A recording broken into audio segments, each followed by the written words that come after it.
te inunda de fatalidad y te agobia la vida con su mucho afán, y se llena tu alma de preocupación y se seca la fuente de tu corazón.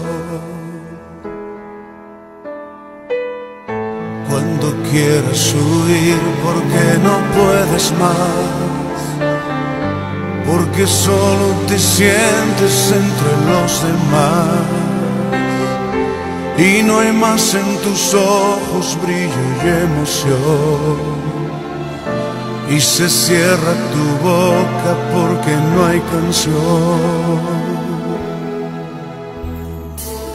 Puedes sentarte a sus pies y de sus manos beber la plenitud que tu alma necesita.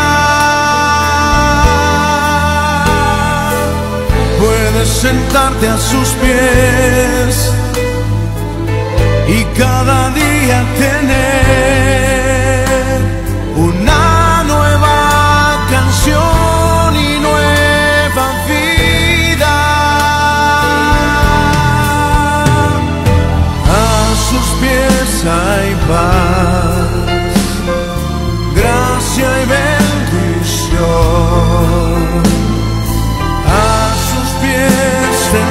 Tendrás luz y dirección,